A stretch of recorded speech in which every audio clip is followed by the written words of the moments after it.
Hello, good evening, everyone, for another session on, yes, Google Tools. And we have with us Miss Ashima Jairat, who will be taking you through the different tools in the Google Workspace for Education. And she is a very proficient trainer and has been training all over India. So, over to Ashima for the presentation for today, that is, how can you elevate your classrooms in the online space using the Google Classroom? Over to you, Ashima. Thank you so much, Deepthi, and a very good evening to everybody. So, as Deepthi has already given you an overview of the webinar today, we are going to be talking about the Google Workspace for Education and how it can be used by you as educators to make your classes much more engaging, much more efficient, and easier for you to manage. So, I will just begin to share my screen. Give me just a minute. So we are today going to talk about the Google tools that are available within the Google Workspace for Education, which was earlier known as G Suite for Education. So it is a tool that the entire school can use at the same time. It empowers your school to collaborate together to manage your classes efficiently and securely. It also has an admin panel with which the users of the school can be managed along with the services that are offered. So let's look at what you can do with the Google Workspace for Education. You're able to manage your classroom, the administration of online classes of the entire school can be looked at. Communicating with parents, with the students, and with your colleagues and the heads in school is much, much easier. You can collaborate and work from anywhere as long as you have access to the internet, and you can manage all your tasks very easily by using the calendar and Google Keep. So it's very, very easy for all the teachers to manage their classrooms and to keep track of the kind of work that the students are doing, whether they've submitted their assignments on time, when a particular assignment is due. Once it has been assigned and students have turned in their work, to see who has turned it in and who hasn't. We'll be talking about this a little while later. So it helps the teachers not just to teach and learn, but to also connect and share. And the best part of it is that everything is saved automatically.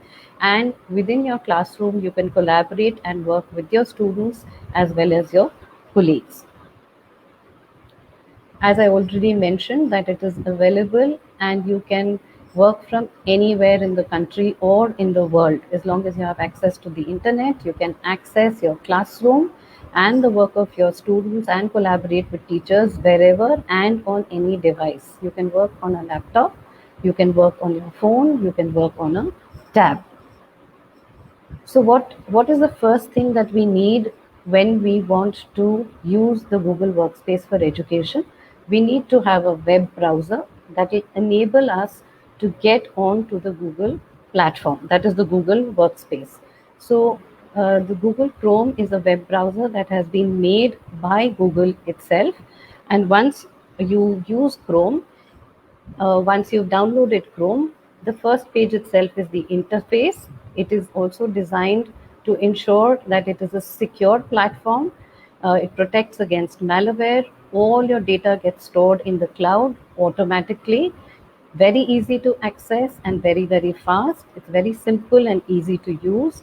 Best part is that it is free and everything is available on the web. You do not need to download or install any other applications. All you need to do is you install Chrome, open it on your desktop, enter your login credentials, and you're good to go. Once you have got Google Chrome, then you need to start working in Google Drive. I will just show you how to do it. So Google Drive is a place where you can organize all your files, whether it's the folder, a file, any kind of files and folders can be organized. You can upload files, you can download them. and you can access them from anywhere at any time, and they get saved automatically in the cloud. So here in Google Drive, you have plenty of docs that you can use, slides, forms, sheets, uh, slides, Google Docs as well. And you can save your presentations over here, create your forms and sheets, collaborate through the Drive. So in case you are not working on a laptop or a desktop, all these are available on for your phones, whether through Android or on an Apple phone. So for the Android, you can go to the Play Store and you can download these apps. And for Apple, you go to the iOS store and you can download Chrome and Drive and all the apps that go with it. The only thing that is not available right now in an app form is Google Forms. So before I go on to Google Docs, I am now going to take you into Google Drive. So I'm going to get onto the Chrome. So this is my Google Chrome interface that you can see. This is the Omni bar on top where you can type and search for any documents. This is the Google search bar. And this over here, you can see there are 9 dots, which is called the waffle. This is my Google ID. So I have plenty of IDs. I'm going to use my Mahatattva ID. So you have to ensure that if you're using multiple IDs, you have to make sure that you have chosen the correct ID before you get into your app. So from now there are two ways in which I can get into my Google Drive. Either I go onto the Omni bar on top, it's called the Omni bar or the Omni box, and I just type Drive. I don't even need to type the entire thing. Google preempts me and the Drive opens. Since I don't want to use the Drive that is my personal Drive, I will open it on my official, this is my official account. So in the Drive, there is an add button. This is the interface of the Drive. You can add a folder. You can upload files from your computer. So if I say file upload, I can go on to and I can upload any kind of files. It might be a PDF, it might be a video, it could be a document, it could be an image. All these can be uploaded from your own computer, and you can upload a complete folder as well. And from this itself, you can see that you can open Google Docs, Sheets, Slides, Forms, and there are many more applications that you can open like drawings, maps, sites, Jamboard, and you can connect more apps over here. So if I want to see a particular document, if I just click over here on the document, just a minute. Suppose I want to see this particular document, a preview, I can get a link for this, I can share it with somebody, I can see a preview of the document, I can delete it, I can do many more actions with this particular document. I can move it, I can add it to start and rename it, make a copy of it, download it as well. Now, before we get into the documents, one important thing that you need to remember is the settings.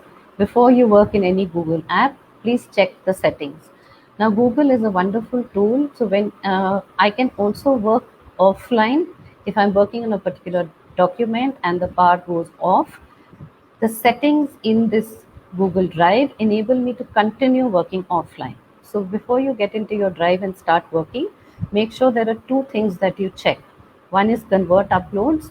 So any file that you are uploading gets automatically converted into the Google Docs format.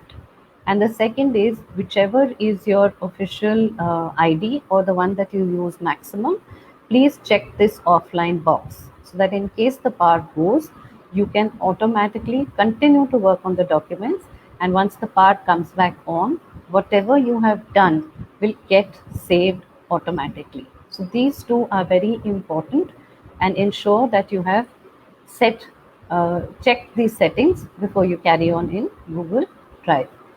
Now over here, there's a priority inbox, which is generally not available unless you have an advanced account. In my Drive, I can see these are my documents, and there is a drop down box over here. It tells me these are all the folders that I have in my Drive. Shared with me tells me that these are the documents that have been shared Okay, I'm on shared drive. Sorry about that. Shared with me are the documents that have been shared with me by different people. And here I can collaborate and work on these documents. If in case you have important documents, you can star them. So all of them will come up on the screen and you won't have to look for them. Otherwise, Google has given us a search option. So you have plenty of options with which you can search and look for a particular document in case you cannot find it in your drive. So within the drive, now while I'm in the drive itself, I will show you how to access all the docs in the drive. So the first way was the drop down when you click on plus. I'm sorry about this. Okay, when you click on the plus sign, you have the option of creating all these documents that are available. The second way is if you go to the waffle over here, all the documents will come here. In case they are not available, you can just scroll down and you will find all the apps that you require are available from these 9 dots on the top right hand corner of your screen, which is known as the waffle. The third way is if you're looking for any particular document and you want to find it very quickly, just type. So if I just type docs, sorry, it'll take me to docs. So if you want a form, you just type forms.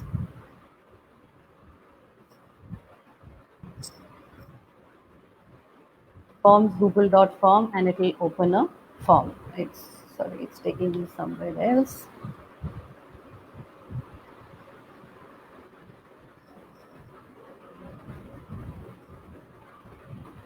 And you can open and get your forms from here. So that is the third way of getting into any of the apps that are there in your Google Drive.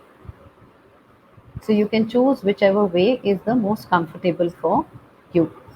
So let's get on to the first app, that is Google Docs. This is quite similar to your Word documents that you use in Microsoft. Now, what can I do here in Google Docs? I can create documents, I can download them from my own computer and they will get changed into Google Docs. While I'm working on the document, I can have multiple people working together and we can edit those documents. I can use voice typing. And as we are working on the same document together, we can see the changes that are being made by each person who's working on the document. And like I said, in Google, all the apps, automatically everything gets saved. And I've already mentioned that you can upload your MS Office files directly and you can download your Google Docs into MS Office formats as well. So let's just look at an example here. So this was a document that we were all working on in the team together. So simple things that you can do, you can share it, you can make a copy of it, you can email it to the collaborators. Since we were working together, I can email it, I can download it as a Word document or as a PDF or as a plain text. Make available offline is already highlighted because I have clicked the offline option in the settings in my Google Drive. I can see the version history. So let's just click and see. I can see who has worked on the file and when the file was created. It was created on the 29th of May, and you can see that all the people who are working on the file, there is a color code that comes up. Now, suppose I feel that, I have probably made a mistake and I want to go back to the version that was created on May 31st by Kajal.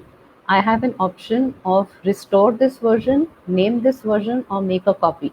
So if I want to go back, I can click on restore this version, or if I want to keep both, I can make a copy of it and keep this document.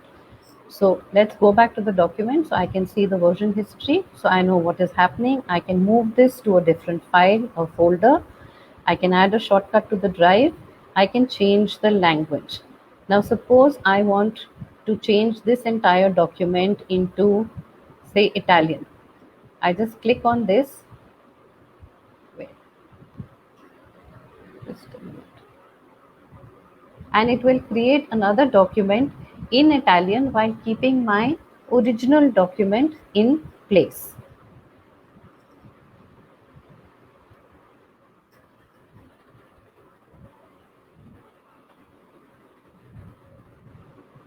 So we were looking at Italian. Okay, let's look at some other language.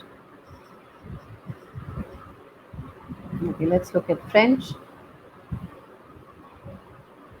Sorry. So that is the way you can change the language. Then let's go to edit. These are exactly the same functions that are available in your MS Office. Let's go to the insert option. I can insert an image by uploading it from my computer or searching from the web. So let me go down to where I want to insert an image. Suppose I want to insert an image over here. I don't want to upload it from my computer. I want to search from the web. It's asking me which image do I want. So I say theme.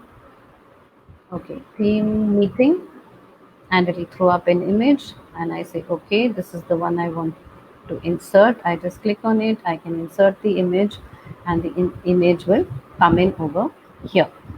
So that's how I can insert an image. In the same manner, you can insert a table. It's already there in the document. I will just show it to you. The table has been inserted, and you can add whatever text that you wish to insert. You can insert a drawing. So when you say add new, the drawing option pops up. You can pick up a shape, insert the shape, you can change the color, you can change the thickness, the border weight, and you can add text in between, and you say save and close, and the image will pop up on your screen. Similarly, you can insert a chart. You can take it from Sheets, or you can add a chart over here if you already have data. You can add the date, the footnote, you can add headers and footers, add your page numbers.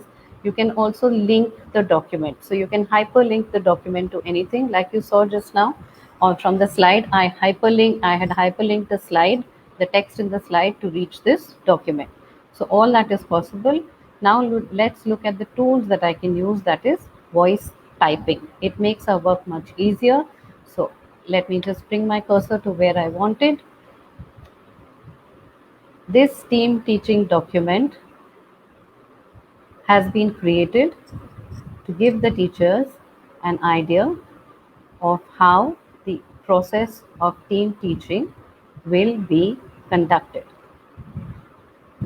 So here you can see that the voice typing is done, and there has been not a single mistake in the way voice typing has been done. So this was about Google Docs. Now let's get on to Google Slides, a very, very interactive and interesting tool that you can actually use to transform your classroom. Again, you can access this, create your presentations and edit them from anywhere as long as you're connected on the internet. Multiple people can work on the slides, and the way you saw the version history in the Google Doc, exactly the same version history is available in Google Slides as well. So you can see who created the slides, what work has been done by multiple people in the slides. While you're doing your presentation and you feel that there is a particular slide that you don't want to show, but you want to keep it for a presentation that you're doing with a different set of people, you can hide that slide. And as people are making changes, like you saw in Google Docs, the changes are visible as they're being made, and everything gets saved automatically. So one thing about Google Slides is that even people who are not inside your domain and are outside your domain and do not have a Google account, you can share the slides with them. You can have multiple themes and backgrounds in your slides to make them much more engaging, attractive. You can embed videos and use animations. I will just show you that. And this way you can make presentations that are very, very interactive. You can also create adventure stories. I will show you a sample of that as well. So let's see how we can work on animations. So this is a demo slide that I had created. Let me just go to the first slide. Now over here I have used word art. So you can insert word art to make it much more interesting. This is the word art option. It is also available in your PowerPoint presentations. You can also add an image. I have already added 2 images exactly the same way. If you click on image, you can upload it from your computer. So when you search the web, exactly the same option that was there that we used in Google Docs. So you can upload images and you can ask students, okay, this is the image of a butterfly. Can you color the other one in the same way? Let me just present my screen over here. So that can be done. Then you can also, now this is a slide transition. So I will explain that to you. I can also add a video. I will show you how to do that as well. So I can just take it ahead.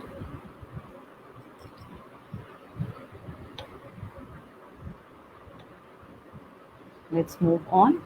Now this is an interactive slide that has been created where the students can actually drag and drop. I will have to show you the slide like that when I get back by stopping presenting.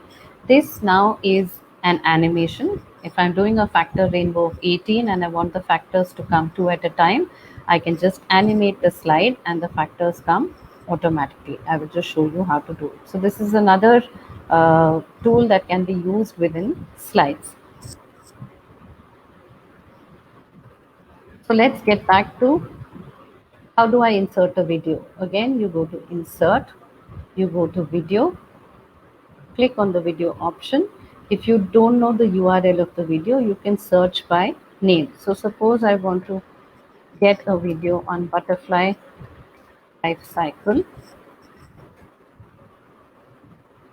These are the different videos that crop up. You can decide whether you want a video that is new depending on what age group you're looking at. So I had clicked on, if you just click on that particular video that you want, it gets highlighted, you can select it, and then it gets inserted into onto your slide. Then when you click on this, you can format.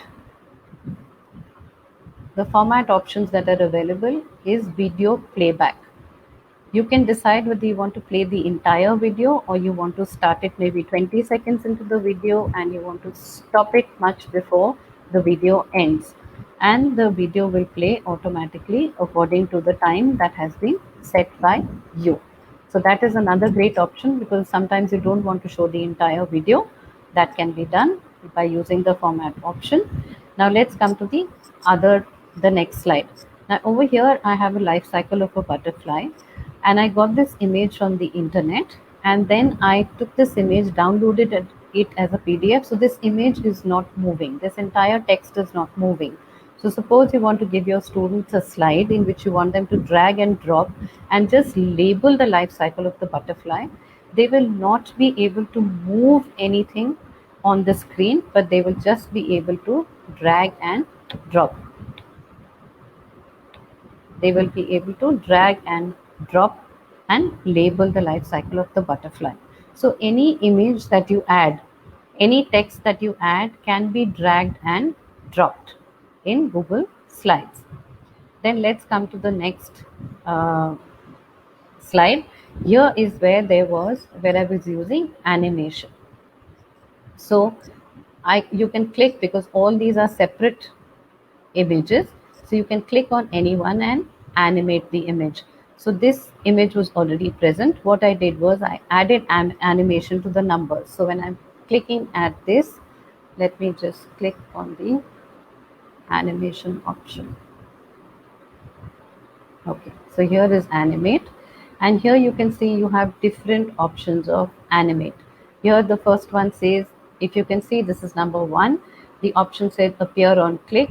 I can change the options to the ones that are available, and I can decide whether I want it to appear on click, after the previous one, or with the previous one.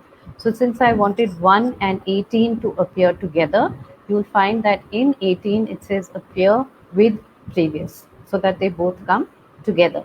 So you can do a lot of animation just to make your slides and classes much more interactive. Then before you make your slides, you can also change the background color of your slide. You can choose the colors that you want. You can also choose an image to put into the background. So again, you can go back, choose an image from there. If you add it to the theme, then it gets added to all the slides in your slide deck. If you wanted to do it only to one, you can just say done and it will get done automatically. So suppose I wanted to change the color here and I want a light background, I just say done, and you can see that only one slide has got a particular background. I did want to put it for the entire slide deck. Then suppose I want to change the theme. So Google gives you, already there are some predetermined themes that are there, and you can add any particular theme. So suppose I want to add the theme that says beach day. I just click on that theme and the theme gets added to my deck. Uh, if you look at now, this is the drop down box which gives you the different options for layout of slides. Here you can see that the theme has been added over here to the layout, and you can pick up any particular layout theme and you can use it and put in your titles. So over here also there's a drop down box. You can add your images. They can be images from photos, from your drives, by URL, from your camera, and you can insert text boxes over here. You can also add audio. So if you want a video and you want to play it on mute, you can add your audio to it. You can add shapes, you can add tables, you can add charts. Again, you can get them from sheets. You can also add diagrams. So let me just show you that by adding a new slide. Now if you see, I don't want the slide layout, so I can just go here and I can change the layout to click to add title, and over here I want to insert a particular diagram. So I click on diagram, and on the right you can see different options appear. So there's grid, hierarchy, timeline, process, relationship, cycle. Suppose I want to do a hierarchy. Again, it gives me different options. It also gives me options of changing the levels that I want. Suppose I want 5 levels, it gives me the option of changing colors. So suppose I want to pick up this and the color is purple, this will come, and here all you need to do is you need to change the text to whatever you require. So this was about slides. Let's get back. So I've shown you how to animate slides and embed videos, and I forgot to show you the slide transition. Just give me a minute. Let me get back to my slide deck. So if you look here, there is transition on top. How do you want one slide to appear after the second one? So once you've clicked on transition, it gives you different options. None, dissolve, fade. You can decide which one works for you and you can use that particular transition. So another very interesting use of slides is creating adventure stories, where on each slide you have 2 options, and when you choose the option, the story takes a different angle. So we'll just quickly go through this. It's a very interesting adventure story. So it's choose your own adventure, and you click to start and you click here to continue. Now on every slide you have 2 options. So each option will take you to a different part of the story. So let's click on the row to the right. You have an option to return if you didn't like this, or you can click here to continue. So let's see what happens if he enters the hut. He sees someone sleeping. Let's click. So okay, it's his friend Mickey. He hugs his friend and says, let's go back home now. That's all. Try again. So here you can choose a different option and it takes you to a different part of the entire story. So in this manner, you can create interesting, lovely stories for your students.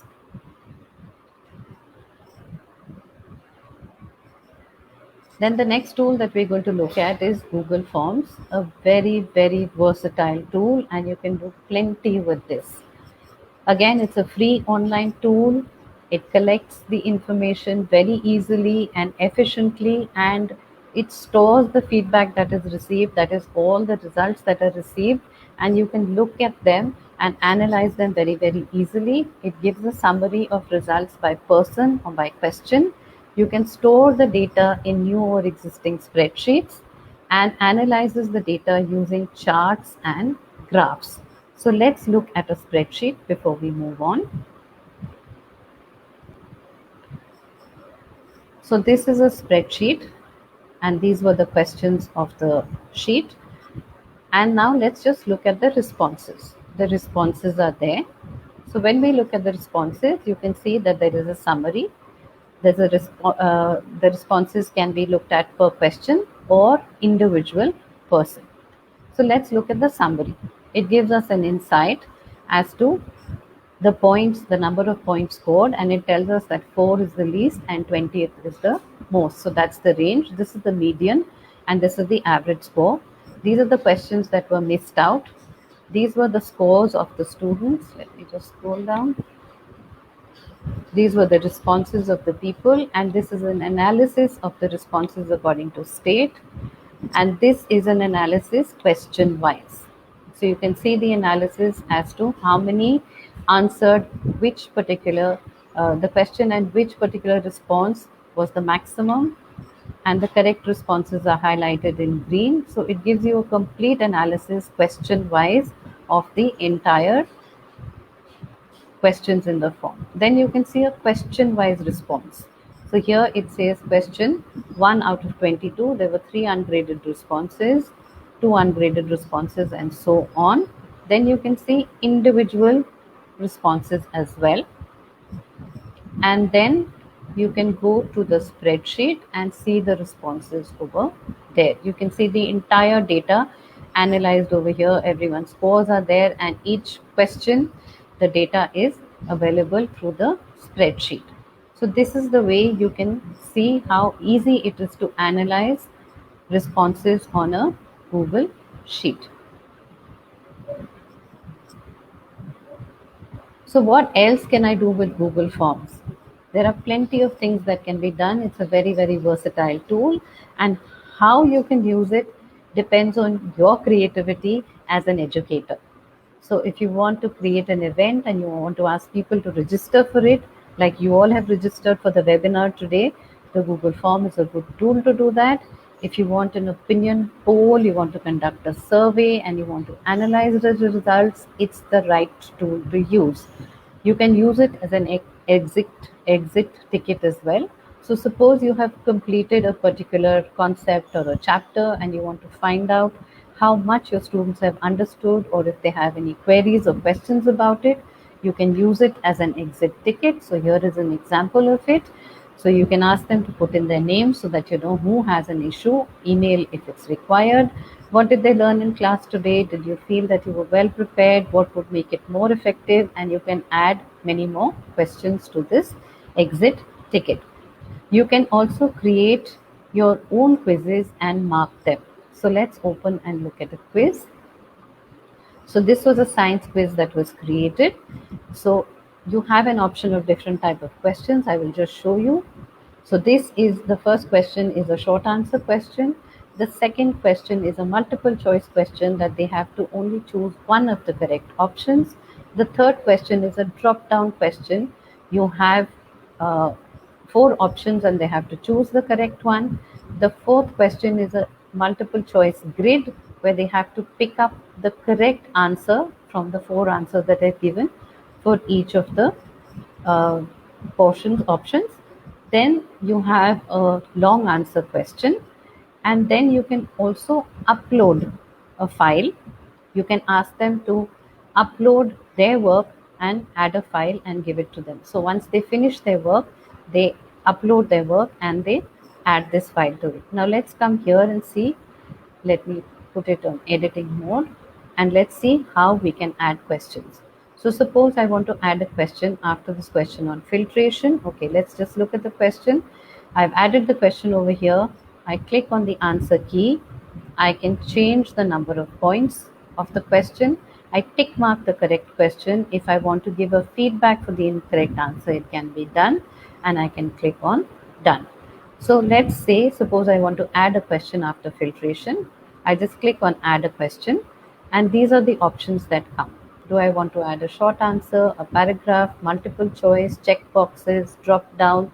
Do I want them to upload a file, a linear scale, a multiple choice grid, which we just saw, a checkbox grid, or simply do I want them to add the date or the time? So these are the different options that are there. Then if you look on the right hand side on this panel, you can import questions. So you can look at a previous form. Say I want to import a question from nutrition and exercise. It's asking me which of these questions do you want to import. So it's opened the file on the right, and suppose I say I want to import question number 4. It's asking me, do you want to import it? And I say yes, and here the question has come up.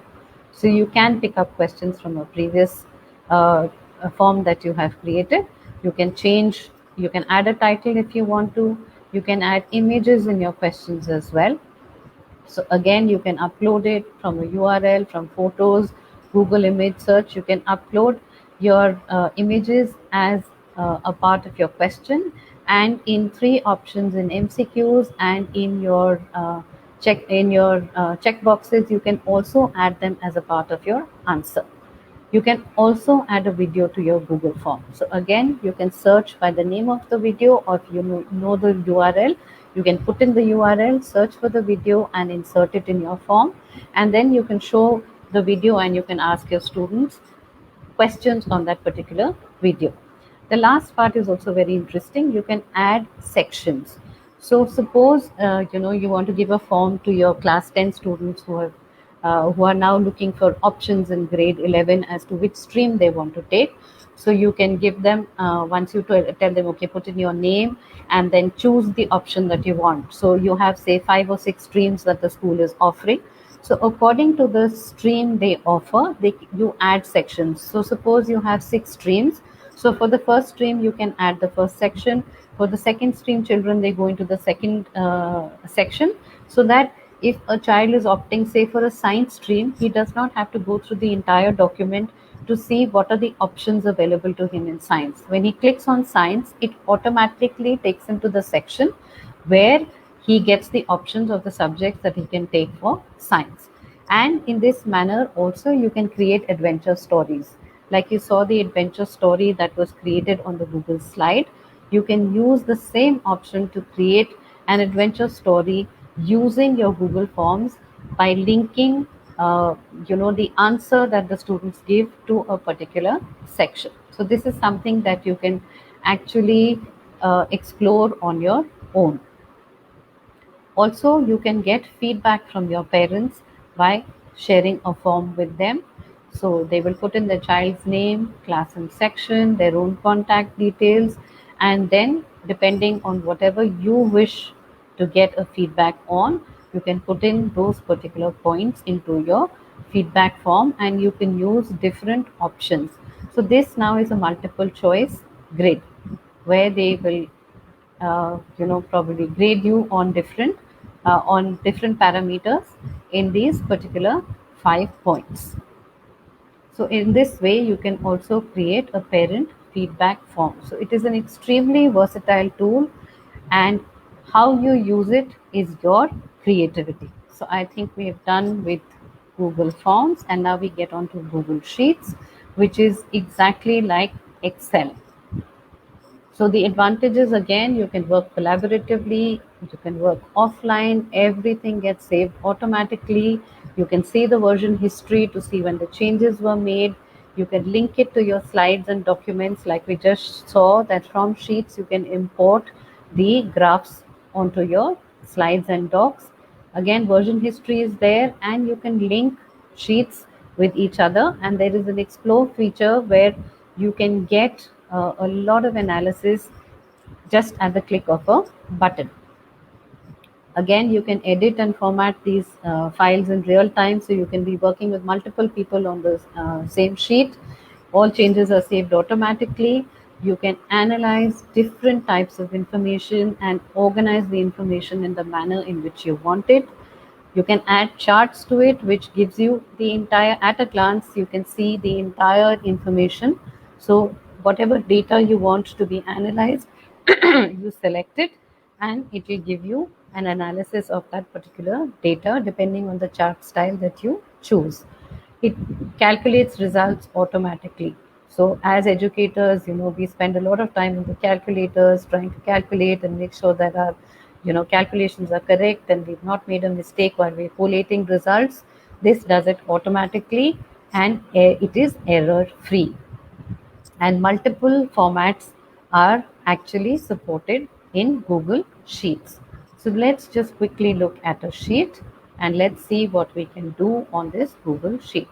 So this is just a demo sheet where I have got scores of 4 unit tests, and I can calculate the total and the average. So let's just try calculating the average.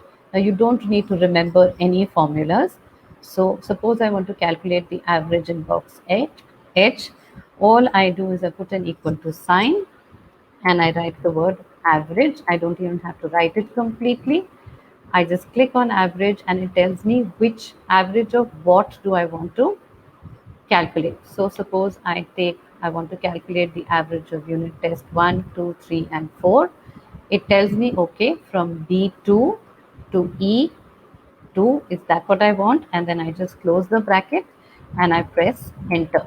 There, I didn't even have to press enter and it gave me the average. Now, once I click the box, you can see this little uh, square. I put my cursor over there, it turns into a plus sign, and I just click and drag, and the average for the entire class comes. So you don't really need to remember any formulas. The formulas are all, the functions and the formulas are all present over here. You just need to understand what you want. So I'm just going to remove this. Then what I can do is, suppose I want to change the names and put them in alphabetical order. I'm just going to click Control A, select the entire thing, and then I go to data because I want to sort the data. I go to sort range. Data has a header row because I've got all my headings over here. I click on this and it tells me what do I want to sort. First names, unit test 1, 2, 3, 4, whatever. So I say, okay, I want to do the first names and I want to put them from A to Z. And I just click on sort. So you can see all the names have changed. And along with that, the data for each student has still remained the same. Suppose I did not select the entire table but selected only the names. Then the names would change alphabetically, but the data would not change along with that. So similarly, if I want to sort, suppose I say I want to sort the range and I say, okay, data has a header row. Now I want to sort unit test 3 and I want to sort it from in descending order. That is the highest marks first. Now just we are looking at unit test 3. I sorted it. Here you can see unit test 3. That is the only one where it has been sorted in descending order. The others will continue to be the same. Then there is another interesting function which is called filter. So when I click the filter, you can see that a funnel type comes here. So suppose I go to the average and I say I want to filter the average and I want to know how many of my students have got above 80%. So here it is showing the average 63. I don't want to see. I don't want to see 64, 71, 73. I don't want to see 75 or 79. I just want to see the students who got above 80 and I say okay. It is just showing me those students who got above 80. Now don't worry, your data is not lost. Just go back and turn off the filter and the data comes back completely. Now let's see what is the function of the explore button over here. I'll have to go a little quick because I still have a lot to do. So suppose I go to unit test 1, I've highlighted it and I want to see what it says about unit test 1. So here you can see it's given me an analysis. What is the lowest value in it? Without asking for it, all the analysis is there just at the click of a button. Now suppose I want to create a chart. So I want to create a chart with the first names and unit test 1 and 2. I just click that and I go to the button over here that says insert chart and it is inserted a chart. I can change the chart type. Suppose I want a pie chart. So you have different options to view and see your data and analyze it. So this was about sheets and how to work with sheets. Okay. Then an interesting tool to use is Google Art and Culture. So very, very interesting and interactive tool where you can actually, it gives you a lot of tips for teachers. You can pick a subject. It is not just about, history and geography, but you can pick up all these multiple subjects and explore it. They have some downloadable lesson plans. You can go on a virtual field trip. You can take a art selfie and see which artist you resemble. It's interesting. You can find out about inventions. You can bring dinosaurs to life. I wish I had a little more time to show you, but you can explore that. You can go to anywhere in the world and you can actually explore that. You can do a 3D view, you can do a street view, and you can actually tour the place. It also gives you a lot of interesting information on how you can create your own space shuttle. It also has a lot of quizzes. So if you go to play, you have a lot of crosswords that you can do, puzzles that you can do, experiments that you can do. So it's another wonderful tool to explore and add actually a lot of information to your class and make it more interactive and interesting. Then we come to Google Meet. This is how we facilitate and have our classes. So in Google Meet, you can create an instant meeting. You can create a meeting for later, and you can schedule it in your calendar. And this is how you can join. It gives you a box and says join now, or there are other options. So we can quickly see how to do this. So if I just go to Google Drive and I open the waffle, it shows me here is Google Meet, and here it gives you the option of starting these 3 meetings, and you can schedule it in your calendar as well. So it takes you to your calendar and you can schedule the meeting over here whenever you want it, so the date and the time, and you can save it. So this is how you create your own Google Meets.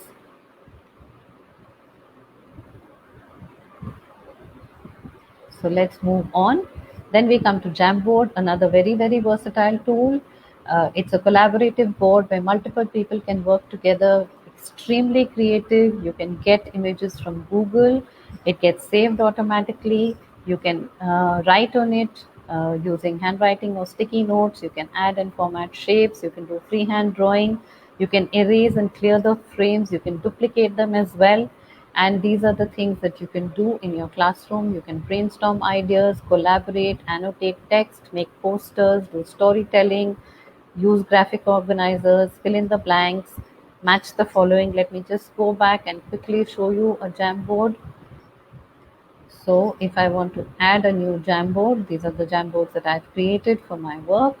So here is the pen, this is an eraser, you can select, this is a sticky note, so a sticky note comes up, you can use it, you can add images, you can add your shapes to it, you can add text over here, this is a pointer. Over here are your frames. So if you've created anything on one frame, let me just put a sticky note over here and say hi and save it. So suppose this is my first frame and I want to duplicate it. So I just go to this 3 dots over here and say duplicate, and you can duplicate the same. So you can make one frame and duplicate it and have your entire class working on it. So I'm just going to move ahead now. These are some examples of how you can use it. So you can ask them to put the different parts of speech in the correct box by dragging and dropping the words in them. You can use it for different parts of speech and ask them to give examples. You can use it as a sketch note for them to share their understanding of a particular topic. And you can also have a debate where they add their pros and cons for a particular concept. Now we come to Google Classroom, which is the most interactive tool that you can use, where all these tools can be used within your classroom. So your creation of assignments, distribution and grading becomes very, very easy and paperless. It becomes a complete streamlined process where you can share files with students and other teachers, and it integrates all these apps that we have talked of till now into one comprehensive platform.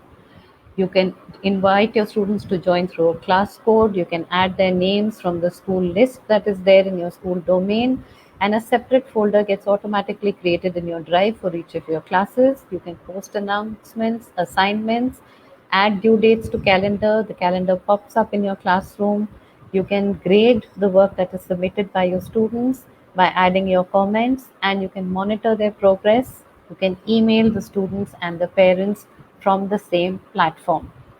You view assignment through the stream or the classwork. Go to the grades tab and you can click the assignment that you want to grade. You can do it from 2 different ways.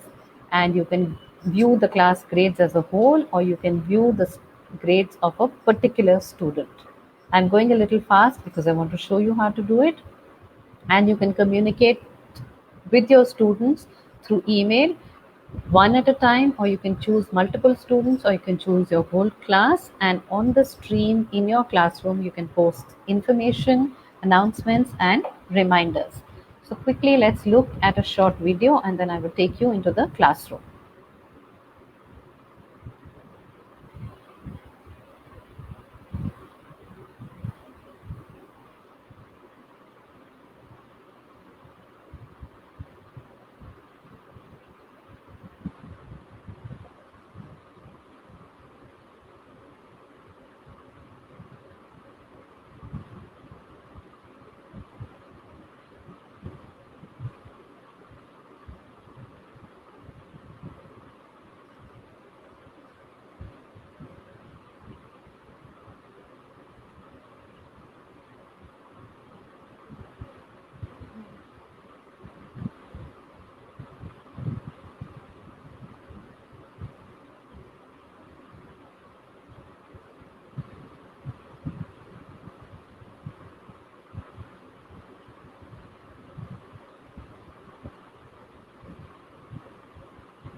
So it gives you more time to teach and more time to learn, definitely. So this is a Google Classroom. This is the interface that you as a teacher will see. To create your own classroom, go to the waffle you can see on the right, that is the 9 dots, and look for the icon of the classroom. Once you click on this, I'm already in the classroom. Okay, so here it says create or join a class. So when you want to create a class, you just click on the create button, say create class, and you can create a class, give it the name, section, subject that you require. I'm just going to cancel it, and I'm going to go back to my classroom. Just a minute. Okay, so once you've created a class, this is what is going to open. This is the interface. The first thing that you do is go to your settings. So this is the name of the class. The general settings are invite codes. The invite link is there and the class code is there. So in case you find that there has been a security issue and you had some unwanted person joining your classroom, you could always change the class code and it will automatically get displayed on your stream. So here in the stream, you have settings over here. Do you want students to post and comment? Do you want them to only comment, or you want teachers to post and comment? That is up to you. You can show condensed notifications on the stream so that you if the students are posting, you can condense or you can hide the notifications as well. You can show deleted items or guardian summaries. Excuse me. You can generate a meet link. Now, you in the grading, you have an option of total points, or you want it weight by category. Sometimes schools have the fact that you have probably 10 marks for your internal assessment, and you have 30 marks for your unit test one, and you maybe have another 30 marks for your half yearlies and 40 whatever is the balance for your annual. So you can do the weight by category as well. And if you do total points, then as you keep calculating, the total will keep coming into your Google Sheets once you get into the classroom. So once you set your done your settings, please remember to save them. Now this is your class code and this is the meet link. So if you want the meet link to appear, you can just click on this. You can select the theme for the way your classroom is displayed, or you can upload a photograph. This is the page on which you make all your assignments. You can post notices and you can see that all these are visible. Then in your classwork, it's best to create your class assignments through topics. So whenever you're creating an assignment, you first can add a topic and then create an assignment under it. So these are the different kinds of assignments that you can create. Once you've created, you can also reuse an assignment that you have done maybe for a particular class. Then once you've done created an assignment, you have an option where you can, okay, let's just create an assignment. Go back to classwork and create an assignment. Say the topic can be just demo. Okay, and I create an assignment over here. So you can give a title to your assignment.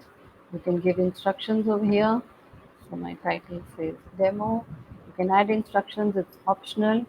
You can use a bulleted list formatting. From here, you can add an assignment from a Google Drive. You can add a link to a particular document. You can upload a file. You can add a YouTube video.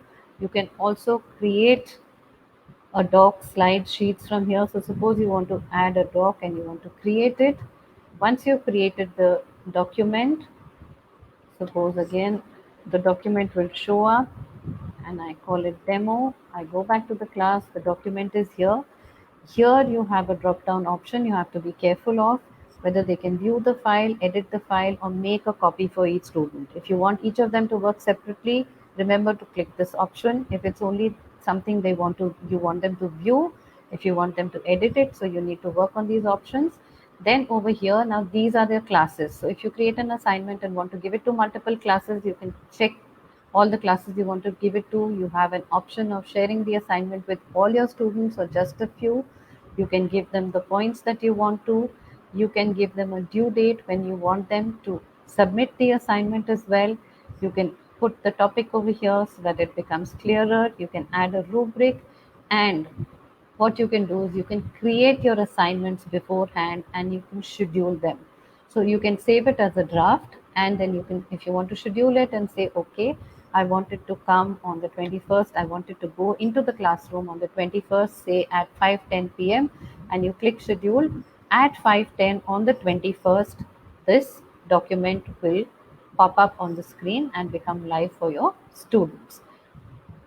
Then when we go back to the classes, okay, so once you have done this, if suppose now okay, so once you have created it, it will automatically pop up. These are the people in your classroom, the names of the teachers, all the students. So here, if you want to do something with all the students, click on this box, everyone will get highlighted. What action do you want to do? Suppose I just want to email this child or mute this child or remove this child, that can be done. You can email guardians if you've got their guardian details. These are the students, and then this is how grading happens. So when I go to the grades, this is the science project and this is how they are graded. If I go back to the classwork, from here I go to view assignment, and this is how I can grade the assignments. So suppose I click on this, on the assignment, it's already turned in. Okay, so here the assignment has opened, and this is how you can grade it. So their files are already in. This is the assignment that's come in. You have an option of having a comment bank. So if you've got some comments that you make as a regular feature, you can put them in the bank and you can keep adding to it from here. So let me go back to the assignment. You give the grade over here. You want to add a comment over here. You can add a private comment, post it over here, add your grades, and then you can return the assignment to that particular student. From here also, if you want, if you haven't returned the assignment to all the students, you can return multiple submissions.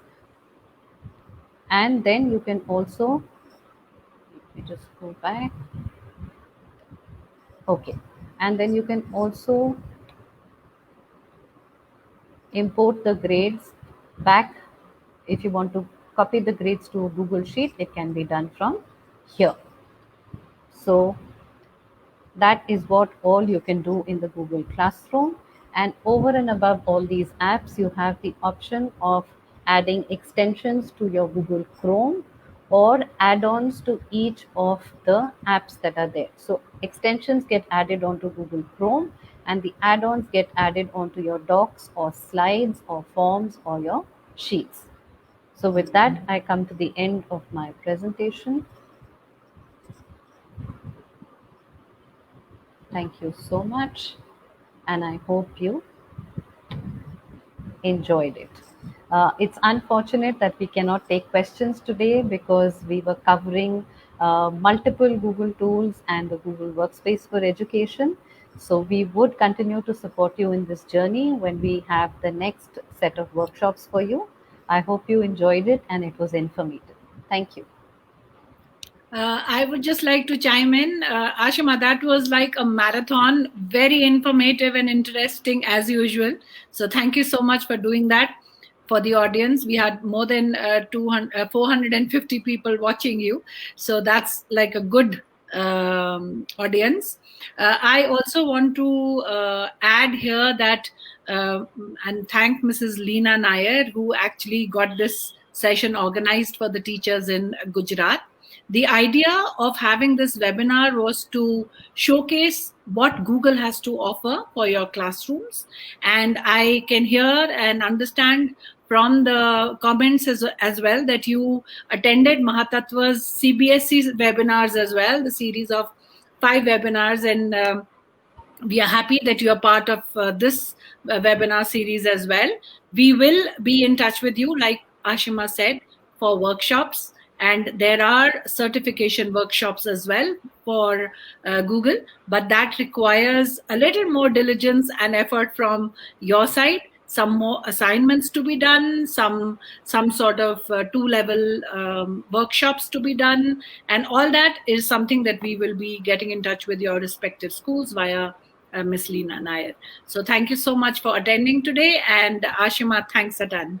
Bye-bye, everyone, and have a pleasant evening. Thank you. Dipti, I think we need to get the Google form done. Yes. So, Puchika, if you can add the Google form in the chat, in the Facebook chat, that will be really helpful. Sure, ma'am. I'll just add it right now. Yes, and my earnest request to everybody that Ashima is already a trainer, but as you can see, her efficiency and her proficiency as well in the training segment, we would really appreciate if you can give her feedback on the Google form link that Puchika is sharing with you. It will really help her.